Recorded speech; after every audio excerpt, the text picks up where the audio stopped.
खो रहा है, बारिश में जैसे कोई। ईशा की नमाज पढ़ी अभी? हाँ?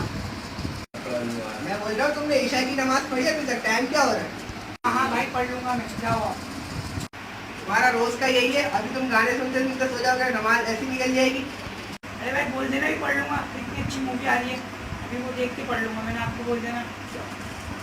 चलो ठीक है, अभी मैं जा रहा हूँ, तुम पढ़ लेना, वरना बाद में तुम्हें हिसाब देना। हाँ सही है भाई, पढ़ लूंगा, बोल देना आपको उसके बाद कि आप जाओ, मैं पढ़ लूँगा।